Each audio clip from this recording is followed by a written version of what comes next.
व्यासपीठावरती उपस्थित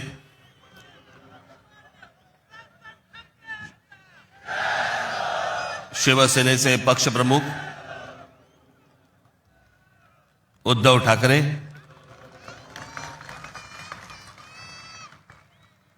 राष्ट्रवादी काँग्रेसचे नेते जयंतराव पाटील, इतर सर्व मान्यवर आणि माझ्या जमलेल्या तमाम मराठी बांधवांनो, भगिनींनो आणि मातांनो,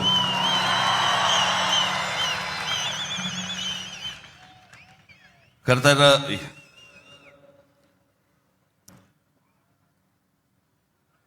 या व्यासपीठावरती मी माननीय बाळासाहेबांबरोबर लहान असताना अनेकदा आलो.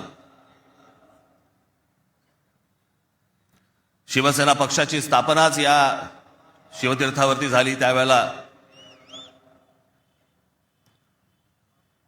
माझे आजोबा प्रबोधनकार ठाकरे हे देखील इथे उपस्थित होते.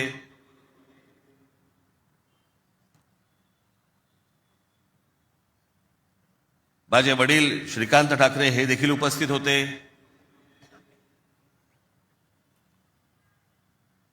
आमची माँ ही देखील उपस्थित होती.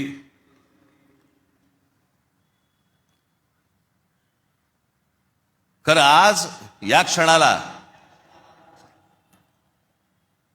हे दोन भाऊ एकत्र आल्यानंतर आम्ही आज माझे आजोबा प्रबोधनकार ठाकरे, माननीय बाळासाहेब ठाकरे, माझे वडील श्रीकांत ठाकरे आणि आमच्या माँ आज खरं तर इथे हजर असायला पाहिजे होत्या. हे सगळं चित्र पुन्हा एकदा मराठी बांधवांसाठी, मराठी माणसांसाठी, मुंबईसाठी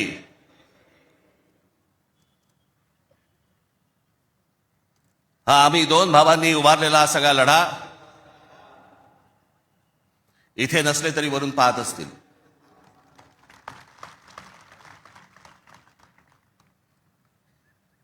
आज बऱ्याच गोष्टी मी आपल्यासाठी जरा थोडंसं घेऊन आलोय. जाताना पोट भरून जा.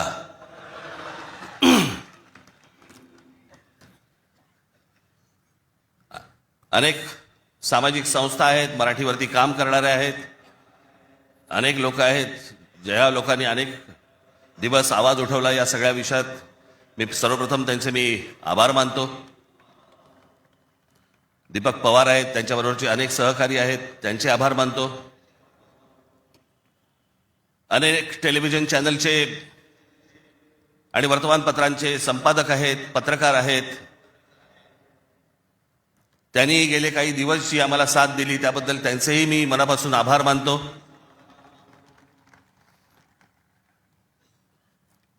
खरं तर मी 20 वर्षानंतर पहिल्यांदा युती करतोय.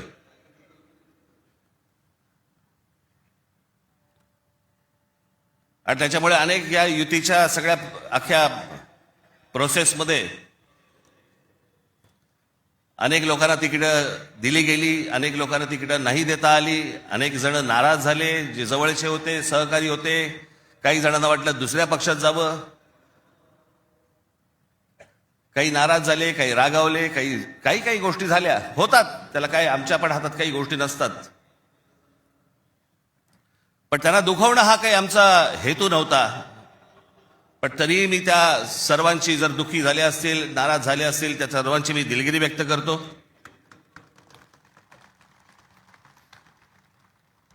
आपलेच आहेत, परत येतील. कारण जे आत्ता आहेत तेच कुठे जातील माहित नाही. त्याच्यामुळे ते गेलेले आहेत ते येतीलच परत.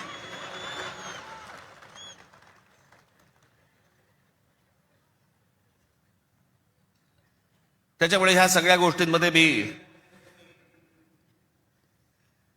त्यांना समजू शकतो. मुळात मी आणि उद्धव आम्ही दोघेजण एकत्र येण्याचं सगळ्यात महत्वाचं कारण म्हणजे या मुंबईवरती आलेलं संकट. मी गेले अनेक वर्ष या सगळ्या विषयांमध्ये बोलत आलो. गेले अनेक वर्ष मी माझ्या भाषणांमधून हे सगळे मुद्दे मांडत आलो की कशा प्रकारचा डाव रचला जातोय. आणि मग मध्यंतरी या राज्य सरकारने हिंदी सक्तीचा विषय आणला.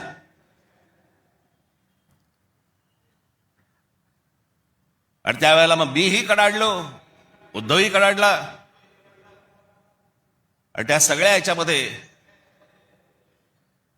त्याच्या अगोदरच माझी एक मुलाखत झाली आणि त्याच्यामध्ये मी सांगितलं होतं की कुठच्याही वादापेक्षा आणि कुठच्याही भांडणापेक्षा महाराष्ट्र मोठा आहे.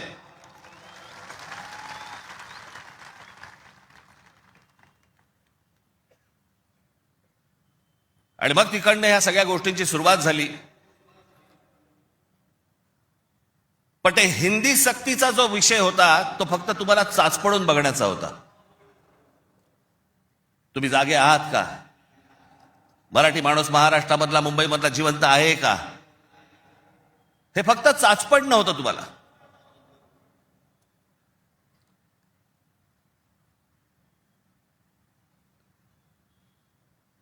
(2024) याच्यानंतर या विधानसभा निवडणुकांनंतर या सरकारला काय फेफराला माहित नाही. जे हवं वाटेल ते मनाला काय जे हवं ते करायला लागले. आली कुठून हिंमत?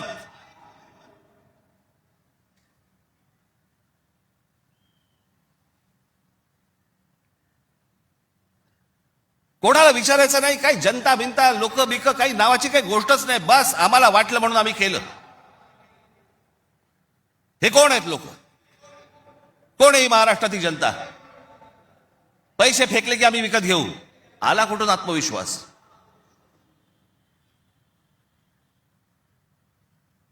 इतकी वर्ष मी आता राजकारण बघतोय. काँग्रेसची लोक सत्तेवरती होती, अनेक लोक सत्तेवरती होते,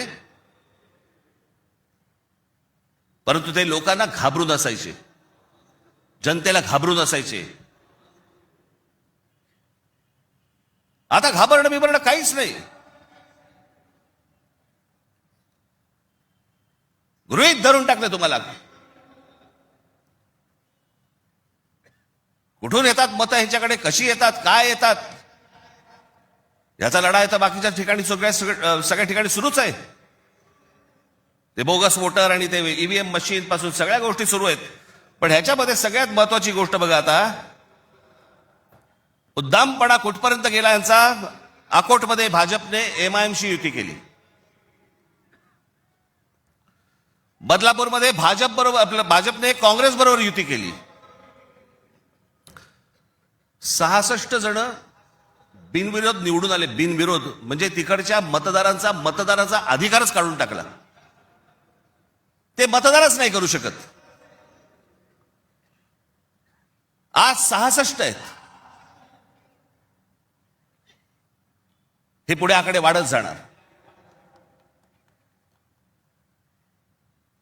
त्याला कळलंय की काय प्रकारचे आपण कशा प्रकारे लोकांना विकत घेऊ शकतो. वाईट या गोष्टीचं वाटतं विकले जातात.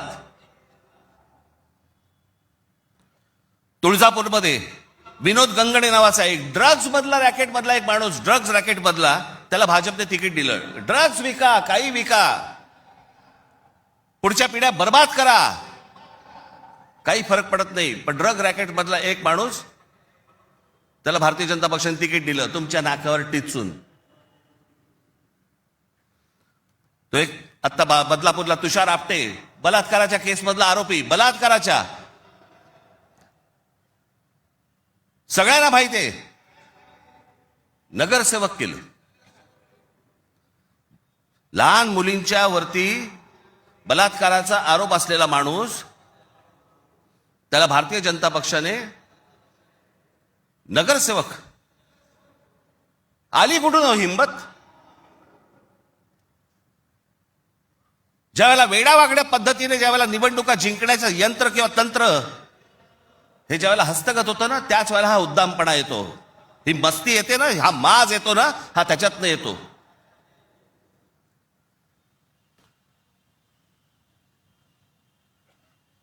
अख्खी मुंबई विकायला काढली, अख्खा महाराष्ट्र विकायला काढला, अख्खा देश विकायला काढला.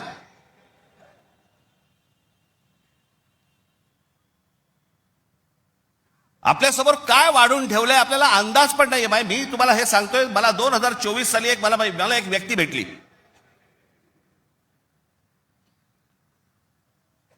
लोकसभेच्या निवडणुका झाल्यानंतरची गोष्ट सांगतोय.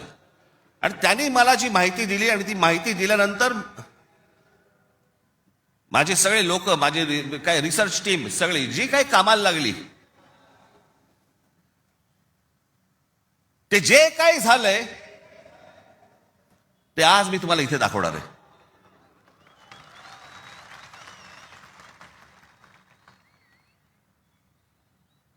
आणि मला असं वाटतं की मी आज जे दाखवणार आहे याच्यानंतर जर समजा आपल्याला भीती नाही वाटली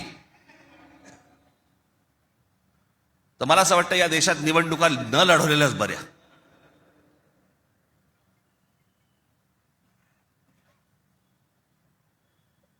म्हणजे आता साधी गोष्ट, तुम्ही फक्त तुम्हाला 2014 नरेंद्र मोदी पंतप्रधान झाले त्या वेळेला, हे मला आता 24च्या नंतर आता हे पुढे सगळं समजायला लागलं. या गेल्या वर्षी 24 नंतर साधारणपणे विधानसभा निवडणुकांच्या आसपास मला या सगळ्या गोष्टी आमच्या रिसर्च टीम मध्ये यायला लागल्यावरती मला धक्का बसायला लागला. कारण आपण असे बघतच नाही कधी, आपण डोळे झाक करत बसतो आणि नक्की काय खणलं जात आहे आपल्या खालून आणि आपल्याला माहितीच नाही. याचं कारण अनेक हिंदी इंग्रजी टेलिव्हिजन चॅनल सगळं ब्लॉक करून टाकलंय. कोणी काय तुम्हाला दाखवणार पण नाही. दाखवलं की वरनं फोन येतो, वरनं दट्ट्या येतो, जाहिराती बंद करून टाकू. मी आता फक्त एक पहिला मॅप मी तुम्हाला भारताचा दाखवतो, 2014चा. दाखवा रे.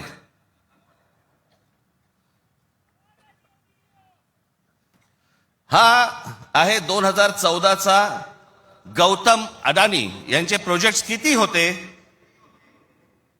हे तुम्हाला दाखवणार आहे. 2014ला पंतप्रधान नरेंद्र मोदी पंतप्रधान व्हायच्या अगोदर गौतम अडानी कुठे होते आणि आता पुढचं फक्त बघत राहा की आता 2024-25ला गौतम अडानी आता कुठे आहेत. फक्त सरकारच्या आशीर्वादाने. आणि तुम्हाला जर नाही धक्का बसला तर मला सांगा जरा, दाखवा.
हे फक्त 10 वर्षातलंय. जगामध्ये असा एकही माणूस नसेल जो 10 वर्षामध्ये इतका श्रीमंत झाला. मला कुठच्या उद्योगपतीने उद्योग करू नये या मताचा मी नाहीये, इतका दळभद्री विचार माझा नाहीये. पण या देशामध्ये इतके उद्योगपती असताना एका माणसावरती इतकी मेहरबानी या देशामध्ये होते, मी जगात तर दाखवतच नाही अजून. फक्त 10 वर्षामधली गोष्ट ही 10 वर्षातली. एकाच माणसाला सगळ्या गोष्टी दिल्यात, वीज दिली, सिमेंट बनवण्याच्या उद्योगामध्ये गौतम अडाणी हा माणूस कधी नव्हताच 2014च्या अगोदर. आज देशातला 2 नंबरचा सिमेंटचा व्यापारी येतो. उद्या माणसाने समजा उद्या वीज बंद केली, आम्ही अंधारात. सिमेंट महाग केलं, काही बोलू शकणार नाही. सगळी पोर्ट्स खालपासून वरपर्यंत सगळी पोर्ट्स अदानीना, सगळी विमानतळं अदानीना. महाराष्ट्रात काय परिस्थिती एकदा बघा, महाराष्ट्राचा फक्त एकदा दाखवा.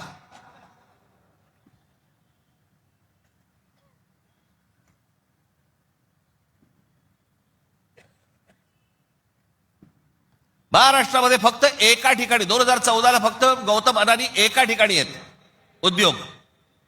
2025ला बघा.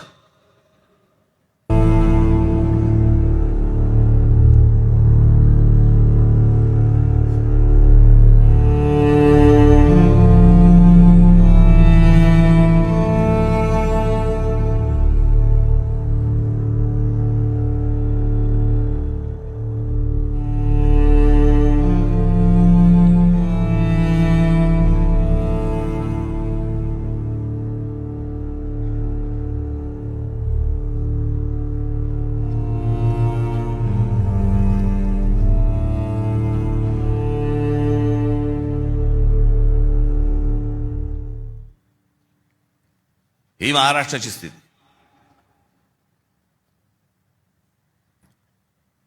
आणि मी जे सतत सांगतो ना, हा जो MMR रिजन मुंबई, या मुंबईवरती मी आता फक्त तुम्हाला वाचून दाखवणार आहे. या फक्त MMR रिजन मध्ये काय फक्त केलंय तेवढं फक्त बघून घ्या. मुंबई महानगर क्षेत्रात अदानी 29 जून 2018 रिलायन्स इन्फ्रास्ट्रक्चर कंपनी ताब्यात मुंबई वीज पुरवठा क्षेत्रात प्रवेश. एप्रिल 2021 नवी मुंबई विमानतळाच्या कामाला सुरुवात. 2021 मुंबई आंतरराष्ट्रीय विमानतळ ताब्यात. अंधेरी पश्चिम येथील RTOची जमीन अदानी यांना 5,000 कोटींना. ऐरोली इथे डेटा सेंटरसाठी 92 एकर जमीन 1,500 कोटींमध्ये. धारावी पुनर्विकास प्रकल्प अदानींना. महाराष्ट्रात स्मार्ट वीज मीटर बसवण्यासाठी 13,888 कोटींचं कंत्राट. भांडूप कल्याण इथे मीटर्स बसवली जाणार. मुंबई आणि नवी मुंबईत हायर स्केल डेटा सेंटर सुरू करण्यासाठी महाराष्ट्र सरकारशी 50,000 कोटींचा सामंजस्य करार. मेट्रो मोनोरेल यांना अदानींचा वीज पुरवठा. सांताक्रूज आणि विलेपार्ले परिसरात केंद्र सरकारच्या विमानतळ आणि संरक्षण दलाच्या जागांवरती 80,000 झोपडपट्ट्यांचा विकास अदानी करणार. पनवेलमध्ये टॉवर्स सेमी कंडक्टर कंपनी आणि अदानी समूह यांच्या प्रकल्पाला महाराष्ट्र सरकारची मान्यता. $10 अब्ज गुंतवणुकीचा अंदाज. धारावी पुनर्विकास प्रकल्पासाठी देवनारमध्ये 124 एकर जमीन. मुंबई उपनगरातील वाढत्या वीज मागणी पुरवठ्यासाठी वसई खाडीजवळ 209 कांदळवने तोडण्यास मुंबई हायकोर्टाची परवानगी. गौतम अदानी यांची तारापूर अणुऊर्जा प्रकल्पाला भेट. पुढच्या 10 महिन्यात खासगी कंपन्यांना अणुऊर्जा क्षेत्रात देण्याची परवानगी देणारे विधेयक संसदेत मंजूर. रायगड जिल्ह्यातील आंबा नदीकाठी असलेल्या जेट्टी प्रकल्पासाठी 192 कोटीची गुंतवणूक. पनवेलमध्ये 1,000 एकर्समध्ये 10,000 कोटींचा रहिवासी प्रकल्प. मुंबईला वीज पुरवठा करण्यासाठी 1,660 कोटींचं काम.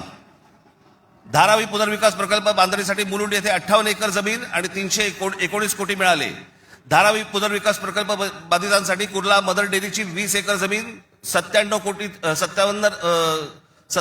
कोटीत मिळाली. 124 एकरचा आणि 36,000 कोटींचा गोरेगाव पश्चिम येथील मोतीलाल नगर पुनर्विकास प्रकल्प अदानींना मिळाला. MIDCने तळोजा येथे 400 एकर नंतर आणखी 159 एकर जमीन दिली. बांद्रे रेक्लेमेशन पुनर्विकास प्रकल्प 24 एकर 30,000 कोटींमध्ये मिळाला. पालघर डहाणू येथे अदानी वीज प्रकल्प. अदानी नवी मुंबईत सेमीकंडक्टर प्रकल्प सुरू करणार. वसई येथील तुंगारेश्वर अभयारण्यातील जमीन अदानी इलेक्ट्रिसिटीला. टिटवाळा, मोहने, आंबिवली शहरात येथील अदानी सिमेंट फॅक्टऱ्या. वाढवण येथे बंदर उभारण्यासाठी अदानी समूह उत्सुक. महाराष्ट्र सरकारशी सामंजस्य करार. वाढवण येथे विमानतळ उभारण्यासाठी अदानी समूह उत्सुक.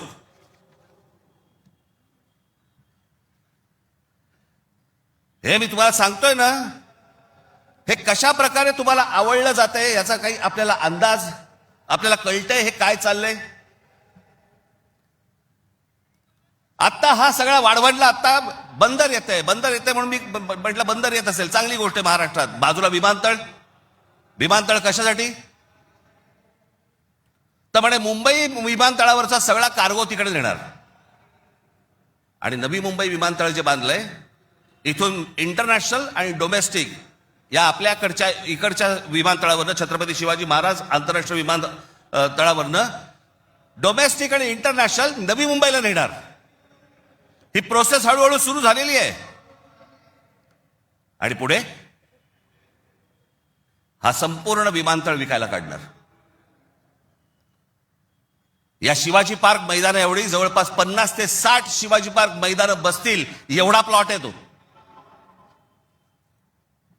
धारावीला लागून. अशी नाही ना मुंबई आम्हाला मिळवत आहेत.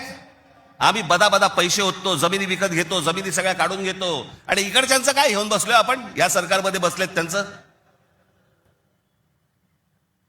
ते काहीतरी करू शकतात का? काहीच नाही करू शकत. मी मागे एक उदाहरण दिलं होतं ना, बादशाच्या हातावरचा ससाणा असतो नाही का, जो ससाणा पक्ष्यांनाच मारून आणतो. स्वतः पक्षी आहे पण तो पक्ष्यांनाच मारून आणतो. पु ल देशपांडेचं एक फार छान वाक्य आहे की स्वकीयांचा घात करणारी औलाद ही काय फक्त पक्षांमध्ये नसते, मला तर आता कळलंय राजकीय पक्षांमध्ये आली आहे.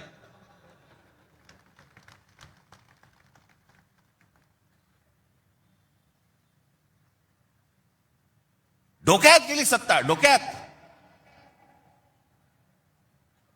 हा जो भूगोल आहे ना, हा भूगोल नीट समजून घ्या. हे वाढवण बंदरापासून तिकडे वरती जे आहे ना त्याला लगेच लागून गुजरात आहे. यांचं पहिल्यापासूनचं डोक्यामध्ये जे होतं ना की मुंबई गुजरातला न्यायची. मग मुंबई गुजरातला न्यायची असेल तर काय करायला लागेल, पालघर जिल्हा ताब्यात घ्यायला लागेल, ठाणे जिल्ह्याचा भाग ताब्यात घ्यायला लागेल, या MMR रिजनचा भाग ताब्यात घ्यायला लागेल, तर मुंबईपर्यंत पोहोचता येईल. माणसं पहिली बदा तिकडे टाका, त्यांचे मतदारसंघ फोडा, मराठी माणसांना फोडा, हे मतदारसंघ ताब्यात घ्या आणि त्याच्यानंतर सांगा अरे खासदार तर आमचाच, आमदार तर आमचाच, नगरसेवक पण आमचाच, महानगरपालिकाही आमच्या हातात. हे सगळं करून मुंबई गुजरातला कशी जोडता येईल याच्यासाठीचे हे सगळे लॉंग टर्म प्लॅन सगळे सुरू आहेत. आणि आम्ही बेसावत, आमच्यामध्ये जातीपातीमध्ये भांडणं लावली जात आहेत. हा मराठा, हा ओबीसी, हा अजून कोणी. एकदा मुंबई हातात तर गेली ना बाबांनो, महाराष्ट्र झारखंडपेक्षा काही वेगळा करणार नाहीत. हे मुंबई ही तुमची राजधानी आहे, मुंबई ही तुमची ताकद आहे. पण जो मस्तवालपणा जो अंगामध्ये शिरलेला आहे यांच्या, की आम्ही काहीही करू, कुठूनही मतं आणू, जे यांनी विधानसभेला केलं तेच करण्याचा हे आत्ता पण प्रयत्न करणार. आमच्यावरती भ्रष्टाचाराचे आरोप करतायत. काय बोलताय काय तुम्ही? देवेंद्र फडणवीस ज्यावेळेला मुख्यमंत्री होते त्यावेळेला यांनी छगन भुजबळांना जेलमध्ये टाकलं होतं, हो की नाही? आता मांडीला मांडी लावून बसलेत. अजित पवारांचे बैलगाडीभर पुरावे घेऊन गेले होते. किती 70 का 80 हजार कोटीचा काहीतरी घोटाळा, त्याच्याबद्दल पुरावे बैलगाडीतनं घेऊन गेले होते. आता काय सांगतायत, कोर्टात केस आहे, पुरावे असतील तर त्यांना अटक होईल. अरे मग तुम्ही पुरावे दिले होते ना, द्या आता कोर्टात. ही सगळी बाहेरून सगळी माणसं आणायची, इथे भरायची, तुमचा टक्का कमी करायचा, तुमचं अस्तित्व घालवायचं. इथे येऊन ह्यांची माणसं बोलणार, इथे उत्तर भारतातलं माणसं येणार आणि म्हणणार इथे तुम्हाला. काल एक कोणतरी उत्तर भारतातला माणूस बोलवता म्हणे, मुंबईमध्ये म्हणे नोकऱ्या जर घ्यायच्या असतील महानगरपालिकेमध्ये तर इथल्या स्थानिकांना, उत्तर भारतीय लोकांना दिल्या पाहिजेत. हे बाहेरून येणारे म्हणे कोल्हापूर, सातारा, सांगलीवरनं येणारी माणसं हे बाहेरच्या लोकांना द्यायची नाहीत म्हणून. बाहेरची लोक म्हणजे आमच्या सातारा, कोल्हापूर, सांगलीमध्ये येणारी आता हे बाहेरची लोक झाली आणि हे आतले.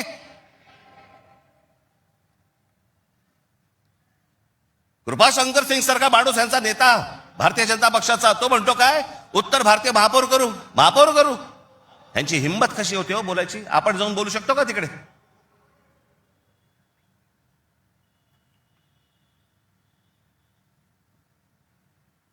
याचं कारण तुम्ही एकत्र येऊच नाही याच्यासाठीचा बंदोबस्त यांनी केलेला आहे. म्हणून काय करायचं, पैसे टाका, माणसं फोडा.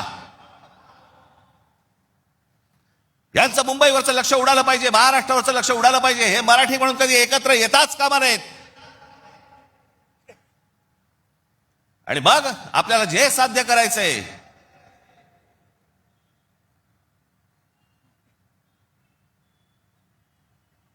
जी लोक येत आहेत ती लोक तुमच्यावरती उड्या मारतायत, वाटेल ते बोलतायत तुम्हाला. मुंबईमध्ये, महाराष्ट्रामध्ये तुम्हाला घरं नाकारली जात आहेत.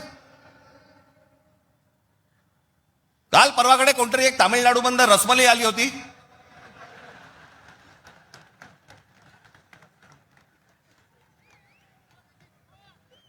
तो सांगतो मुंबईचा आणि म्हणजे महाराष्ट्राचा संबंध काय? भडव्या, तुझाच काय संबंध आहे इथे याचा?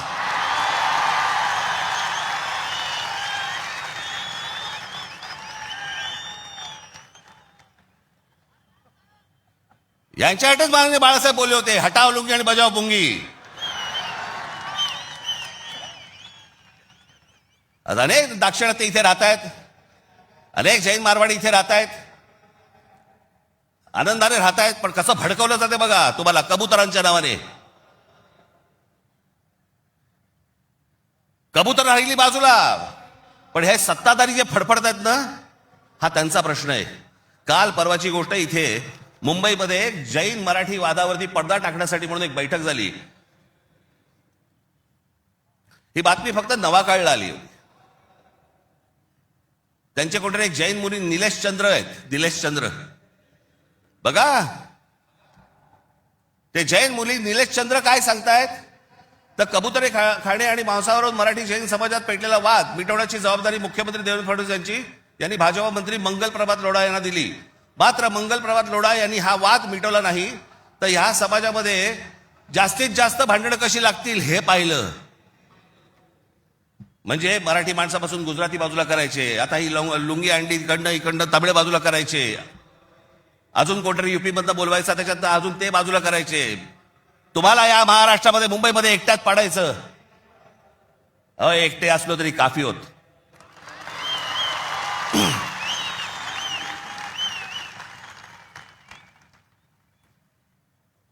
नको त्या वादात जाऊ नका. आमच्या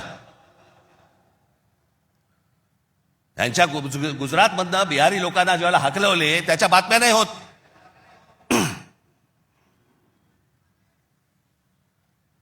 ज्याने बिहारी लोकांना तिकडनं हाकलवले, जवळपास 10 का 20 हजार लोकांना हाकलून दिले बिहारमधनं, भारतीय जनता पक्षाने त्याला तिकीट दिलं,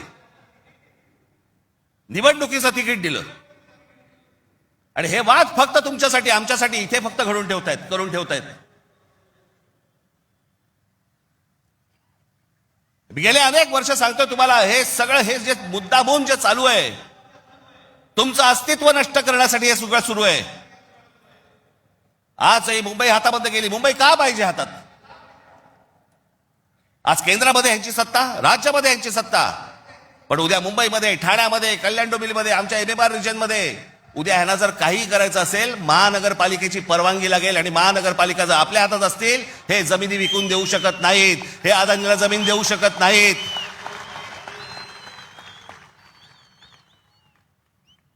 ही गोष्ट ते करूच शकत नाहीत. हा धोका काय होता ना बाबांनो, मी फक्त वेळ कमी आहे, परंतु मी आपल्याला एक धोका, हा किती वर्षांपूर्वी आमच्या बाबासाहेब आंबेडकरांनी, आमच्या बाबासाहेबांनी मांडलेला तुम्हाला फक्त एक गोष्ट वाचून दाखवतो, जी मी 2008 ला वाचून दाखवली होती. बाबासाहेबांनी काय त्यावेळेला मांडलं होतं हे तुम्हाला आज कळेल. मी काय सांगतोय तुम्हाला ते. उत्तर प्रदेश आणि बिहार यांच्यासारखी राज्य निर्माण करून हे बघा, हे पुस्तक आहे भाषिक राज्य पुनर्रचना मीमांसा, आपल्याला कुठे मिळालं तर आपण जरूर वाचा. उत्तर प्रदेश आणि बिहार यांच्यासारखी राज्य निर्माण करून राज्य पुनर्निर्माण मंडळाने केवळ तौलनिक विषमता निर्माण केली एवढेच नव्हे, तर उत्तर भारत आणि दक्षिण भारताचे दोन तट निर्माण केले. उत्तर भारतात हिंदी भाषेचं प्राबल्य आहे, उलट दक्षिण भारतात हिंदीशी संबंध नसलेल्या भाषा बोलल्या जातात. मला खरं तर आपल्याला सांगायचं आहे की युपीच्या आणि बिहारच्या लोकांनी पहिल्यांदा नीट समजून घ्या, बाबांनो, हिंदी ही तुमची पण भाषा नाही. युपीच्या लोकांची भोजपुरी भाषा आहे, बिहारच्या लोकांची मैथिली भाषा आहे, अवधी भाषा आहे. हिंदी भाषा तुमची पण नाही आहे. माझा कुठच्या भाषेवर राग नाही, परंतु तुम्ही आमच्यावरती लादणार असाल तर लाथच मारू. हिंदी भाषिकांची संख्या किती मोठी आहे याची बहुतेक कोणालाही दखल नाही. भारताच्या एकूण लोकसंख्येच्या 48% लोकसंख्या ही हिंदी भाषिक म्हणजे त्या भागाची आहे. माझ्याकडे घटना निर्मितीचे काम होते त्यावेळी एक गुपित घटना मी नमूद करू इच्छितो. अर्थात गुपित भंगाचा आरोप माझ्यावरती येणार नाही अशी अपेक्षा आहे. काँग्रेस पक्षाच्या एका बैठकीतील हे गुपित आहे. हिंदी ही राष्ट्रभाषा म्हणून स्वीकारण्यासंबंधी ही चर्चा होती. घटनेचे 115वे कलम राष्ट्रभाषेसंबंधी आहे. या कलमावरती जेवढी गरमागरम चर्चा व्हायला झाली तेवढी इतर कोणत्याही कलमावरती झाली नाही. प्रदीर्घ चर्चेनंतर हे कलम मतास टाकले आणि काय आश्चर्य, 78 विरुद्ध 78 असे मतदान झाले. कुठलाच निर्णय घेणे शक्य झाले नाही. या वस्तुस्थितीमुळे दक्षिण भारताचा उत्तर भारतावरती किती कटाक्ष आहे हे तुमच्या लक्षात येईल. उत्तर भारत संलग्न झाला आणि दक्षिण भारत विच्छिन्न राहिला आणि राजकारणात हिंदी व उत्तर भारताचे वर्चस्व असेच चालू राहिले तर परस्पर द्वेषभाव निर्माण झाला नाही तरच नवल. केंद्रीय सरकारात एका राज्याला दुसऱ्या राज्यावरती अशा आगंतुकपणे वर्चस्व चालू देणे धोक्याचे आहे. घटक राज्ये समतोलाची राखण्यास केंद्रीय शासनामध्ये काही तरतूद नसल्यामुळे नवनिर्मित बिजोड राज्यांमुळे 5 प्रदेशांखेरीज इतर राज्यात अविश्वास आणि असंतोष निर्माण होईल. सध्याच्या केंद्रीय शासन पद्धतीमुळे भारताच्या राजकारणात उत्तर प्रदेश इतर राज्याहून प्रबळ ठरेल ही भीती केवळ दक्षिण भारतीयांचीच नसून पंजाब, बंगाल व इतर राज्यांनी व्यक्त केलेली आहे. आणि ही भीती निराधार आहे असे कोणीही छातीरोखपणे सांगू शकत नाही. या भीतीचे निराकरण केले नाही आणि आता विशेष उपाययोजना केली नाही तर ही भीती राष्ट्रीय ऐक्यास घातक ठरल्याशिवाय राहणार नाही. हे सत्य कोणी लपवू शकत नाही. आमच्या परमपूज्य डॉक्टर बाबासाहेब आंबेडकरांनी तेव्हा लिहून ठेवलंय की हे किती घातक आहे ते. हे काय चाल चालू आहे तुमच्या विरोधात, हे काय प्रकारचं षडयंत्र सुरू आहे. जो इतका बलवान महाराष्ट्र, इतका सुसंस्कृत महाराष्ट्र, या देशाला दिशा दाखवणारा महाराष्ट्र, सगळ्या बाजूनी संपन्न असा महाराष्ट्र, हे सगळ्या बाजूनी येत आहेत आणि महाराष्ट्र आणि तुम्हाला फक्त इथे तुमचे चावे घेत आहेत. तुम्हाला उद्ध्वस्त करायचं आहे ना, उठा या जमिनीवरनं, निघा इथून, आम्ही येत आहोत. काल परवाकडेच मी एका चॅनलला सांगितलं, हिरे असतात, मोती असतात, सोनं असतं, चांदी असते, अजून काही मौल्यवान गोष्टी असतात, फक्त जमीन या एकाच गोष्टीला रिअल इस्टेट म्हणतात, खरी संपत्ती. दुसऱ्या कोणत्याही गोष्टीला रिअल इस्टेट म्हटलेलं नाहीये, फक्त जमिनीला रिअल इस्टेट म्हटलंय. कारण ती तुमची संपत्ती आहे. तुमच्या पायाखालची जमीन आणि तुमची भाषा ही मेली की तुमचं अस्तित्व संपलं, तुम्ही कोणी नाही आहात. जगात अनेक देश, अनेक लोक हे भाषा संपली, देश गेला, जमीन गेली म्हणून संपले. हाच डाव त्यांचा आहे. वेगवेगळ्या मार्गाने येत आहेत आणि वेगवेगळ्या मार्गाने तुमच्यावरती आक्रमण करतायत आणि तुम्हाला सांगतायत निघून जा इथनं. संयुक्त महाराष्ट्राच्या वेळेला देखील विरोध करणारे या मुंबईमधले अनेक धनिकच होते, गुजराती होते पण धनिक होते.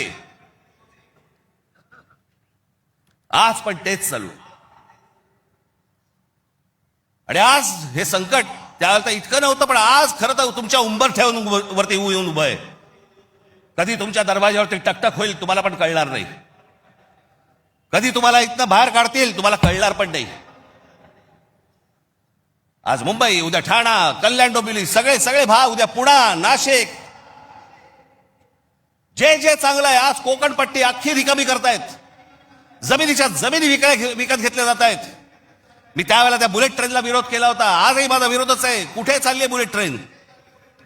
बुलेट ट्रेन फक्त बघा, ही बुलेट ट्रेनचं स्टेशन, शेवटचं स्टेशन गुजरातमध्ये चाललंय, जिकडे गिफ्ट सिटी उभी केली आहे. Gift city Ahmedabad bullet train station पासून 90 किलोमीटरवर ढोलेरा नावाचं एक पूर्ण नवीन शहर बसवलं जातंय. ढोलेरा नावाचं एक पूर्ण नवीन हे शहर 903 स्क्वेअर किलोमीटरचं आहे, म्हणजे मुंबईपेक्षा 1.5 मोठं. आणि तिथे वेदांत आणि फॉक्सकॉनची 1.5 लाख करोडची सेमी कंडक्टर प्रोजेक्ट्स येत आहेत. अहो, आपल्याला समजत पण नाही हे काय चालू आहेत नक्की, यांचे कुठून रूळ चालले आहेत आणि कुठून गाड्या चालल्या आहेत आणि कुठून यांचे मार्ग सुरू आहेत आणि काय घेऊन जायचंय ह्यांना आणि काय आणायचंय, इथे काय भरायचंय. एकदा जाऊन बघा हो, वसई विरार पासून सगळ्या गोष्टी बघा, कसे कसे भर देत आहेत, कसे भर देत आहेत. तुम्हाला घरं नाकारणार, ह्यांना सगळ्यांना घरं मिळणार. तिकडनं बाहेरच्या राज्यातनं गुजरातमध्ये येणार, ह्यांना घरं मिळणार, तुम्हाला नाकारणार.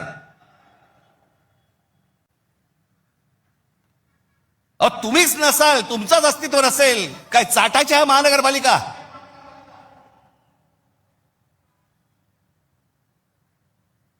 काय उपयोग आहे या गोष्टींचा? आम्ही भले आमच्या वचननाम्यामध्ये सांगितलेल्या अनेक गोष्टी आहेत, ज्या उत्तम करू, उत्तम शहर करू, चांगल्या गोष्टी करू. मला असं वाटतं उद्धव ठाकरे आपल्या भाषणामध्ये या गोष्टी सांगतीलच. अरे पण तुम्ही असायला पाहिजेत ना त्याच्यासाठी.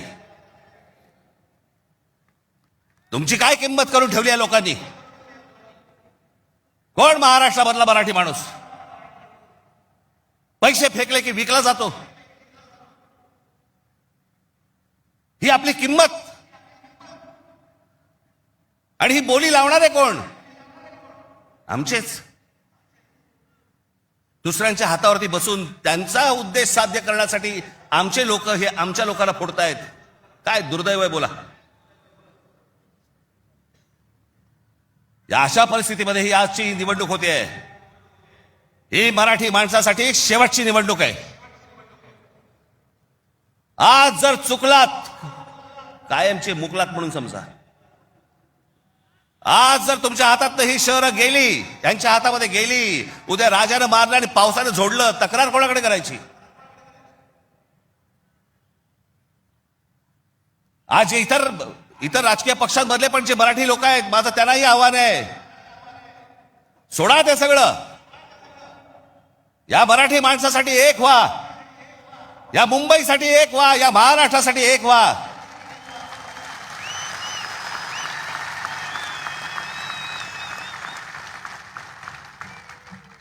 ज्या इतक्या वर्षांच्या परंपरेने, इतक्या लोकांच्या तपश्चर्याने ही मुंबई महाराष्ट्राला मिळाली. 107 आमचे हुतात्मे गेले. उद्या मुंबई गेली तर त्या पुतळ्यानंतर काय अर्थ उरतो? आणि पुतळे काय म्हणतील ते? आमचा मराठी माणूस बेसावध राहिला आणि म्हणून आम्ही मिळवलेली मुंबई आम्हाला गमवावी लागली. आज तुमच्या समोर ही सोन्यासारखी संधी आलेली आहे. आम्हाला सत्ता काय, सत्याचं काय करू? सत्तेशिवाय पण आज पण लाथा मारल्यात ना, अनेक अंगावर आले, त्यांना तुडवलेच ना. पण तुम्हाला ह्यांचा माच, या सगळ्या लोकांचा, सत्ताधाऱ्यांचा तुम्हाला उतरवायचा या निवडणुकीमध्ये. कुठेही बेसावध राहू नका. माझी आपल्याला सगळ्यांना एक फक्त सांगणं आहे, हे ईव्हीएम मशीनवरती लक्ष ठेवा. दुबार मतदार सकाळी 6 वाजता, मला जेवढे काय बीएलए नेमलेले आहेत, सकाळी 6 वाजता तिकडे सेंटरवरती पाहिजेत दोन्ही पक्षांचे. आणि दोन्ही पक्षातले जे सगळे लोक आहेत यांना फक्त मी एकच सांगतोय, बाबांनो, आता आपल्यातलं काही वाद नाही. आता खरी लढाई त्यांच्याशी आहे.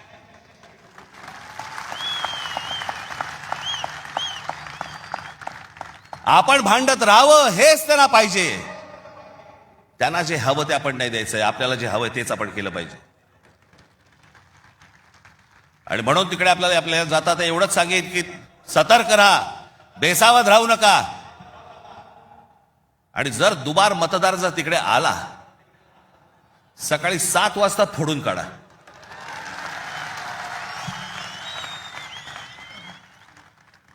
ही मुंबई राहावी, हे महाराष्ट्र राहावं, राज्य राहावं, हे मराठी माणसाच्या हातात राहावं, तुमच्या हक्काचं असावं, तुमचंच आहे ते. आणि मला असं वाटतं की जो लढा आजपर्यंत मराठा साम्राज्याने दिला, तो लढा आज तुम्हाला, आज सगळ्यांना, तुम्हाला, आम्हाला सगळ्यांना करायचा आहे. हा महाराष्ट्र वाचवायचा आहे, महाराष्ट्र समृद्ध करायचा आहे, ही आपली शहरं समृद्ध करायची आहेत, ही मुंबई आपल्याला वाचवायची आहे, ही मुंबई कदापि आपल्याला कुठेही गुजरातला घेऊन द्यायची नाहीये. या सगळ्या गोष्टींसाठी आपण सगळेजण कामाला लागाल अशी एक आशा अपेक्षा बाळगतो आणि आपणा सर्वांची मी रजा घेतो. धन्यवाद. जय हिंद, जय महाराष्ट्र. धन्यवाद राज साहेब.